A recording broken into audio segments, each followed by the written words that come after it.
তিরপলটা পিছিয়ে দাও তোমরা।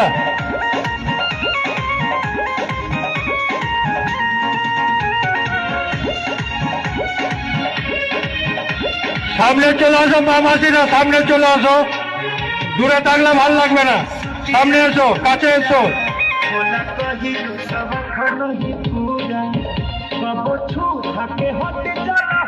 আমাদের কিছুক্ষণের মধ্যে ডান্স আরম্ভ হবে।